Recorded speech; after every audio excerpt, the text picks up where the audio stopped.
नमस्कार। वॉलीबॉल का वो तेज तर्रार एक्शन देखकर कभी-कभी लगता है ना कि भाई कोर्ट पर आखिर चल क्या रहा है। तो आज हम इसी को एकदम आसान बनाने वाले हैं। हम एक-एक पॉइंट की पूरी कहानी को समझेंगे, शुरू से लेकर आखिर तक, ताकि अगली बार जब कोई मैच देखें तो हर स्पाइक और हर ब्लॉक का असली मतलब समझ में आए। अगर ये सवाल कभी भी मन में आया है, तो आज इसका जवाब मिलने वाला है। हम इस पूरे एक्शन को छोटे-छोटे हिस्सों में तोड़कर समझेंगे। तो चलिए एक पॉइंट के इस सफर पर साथ चलते हैं।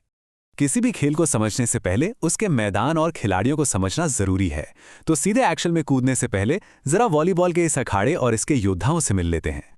देखिए, वॉलीबॉल का सारा खेल इसी कोर्ट पर होता है। इसकी लंबाई चौड़ाई एकदम तय होती है और बीच में लगा ये नेट, ये सिर्फ एक जाली नहीं है, ये दो टीमों के बीच की वो सीमा है जिसे पार करना ही सबसे बड़ी चुनौती है।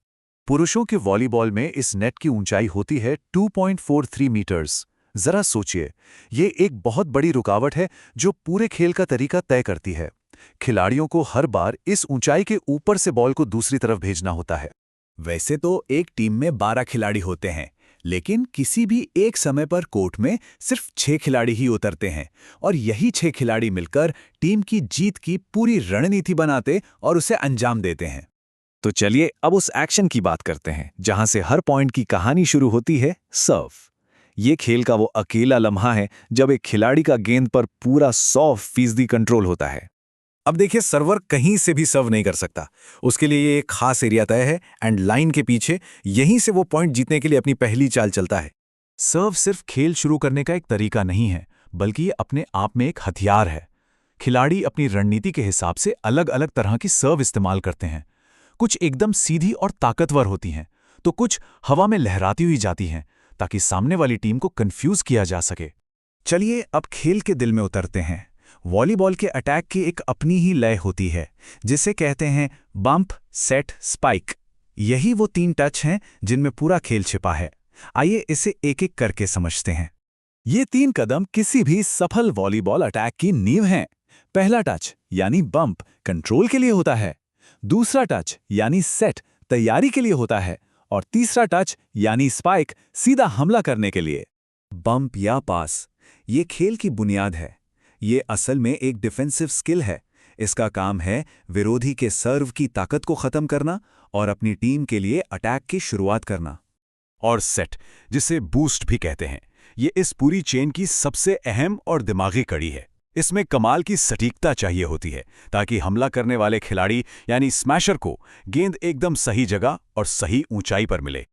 और फिर आता है स्पाइक। ये उस पूरी मेहनत का नतीजा है। ये वो जोरदार हमला है जो पॉइंट हासिल करने का सबसे सीधा और असरदार तरीका है। यही वो पल है जो खेल में असली रोमांच भर देता है। अच्छा, तो जब एक टीम हमला करती है तो जाहिर है दूसरी टीम हाथ पर हाथ धरे तो नहीं बैठी रहेगी। अब देखते हैं कि डिफेंस कैसे जवाब देता है। यहां से रक्षा की भूमिका शुरू होती है। स्पाइक का सीधा सीधा जवाब होता है ब्लॉक। ये नेट पर ही एक आमने सामने की जंग है, जहां डिफेंडर्स हमलावर के रास्ते में एक दीवार खड़ी करने की कोशिश करते हैं ताकि गेंद वापस हमलावर के ही पाले में जा गिरे। देखिए, पॉइंट सिर्फ जबरदस्त हमलों से ही नहीं मिलते, बल्कि गलतियों से भी मिलते जुलते हैं। अगर कोई टीम गेंद को 3 से ज्यादा बार छू ले, या कोई एक ही खिलाड़ी लगातार 2 बार मार दे, या फिर गेंद लाइन के बाहर गिर जाए, तो पॉइंट सीधे सीधे सामने वाली टीम को मिल जाता है। ये छोटी छोटी गलतियां बहुत भारी पड़ती हैं। तो अब जब हमने खेल का एक्शन और जरूरी नियम समझ लिए हैं, तो चलिए देखते हैं कि आखिरकार ये पॉइंट्स जुड़कर सेट और मैच में कैसे बदलते हैं। पॉइंट जीतने के लिए जितना जरूरी हमला है, उतना ही जरूरी डिफेंस भी है। और जब डिफेंस की बात आती है तो लिबेरो का जिक्र करना ही पड़ता है। ये जो अलग रंग की जर्सी वाला खिलाड़ी होता है ना, ये टीम की रक्षा की लीड होता है। इसका बस एक ही काम है, विरोधी के हमलों को नाकाम करना। इसे समझना बहुत आसान है। एक सेट जीतने के लिए टीम को 25 पॉइंट बनाने होते हैं, और वो भी कम से कम 2 पॉइंट की बढ़त के साथ। और पूरा मैच जीतने के लिए उन्हें 5 में से 3 सेट अपने नाम करने होते हैं। यही नियम खेल को आखिरी पल तक रोमांचक बनाए रखता है। तो अब जब हमने एक पॉइंट की पूरी कहानी समझ ली है, सर्व से लेकर स्पाइक और ब्लॉक तक, तो एक सवाल उठता है। सोचने वाली बात यह है कि इन सब में से कौन सी एक चीज है जो टीम की जीत के लिए सबसे ज्यादा जरूरी है? क्या वो एक जोरदार हमला है, या फिर एक चट्टान जैसी मजबूत रक्षा? इसके बारे में सोचिएगा जरूर।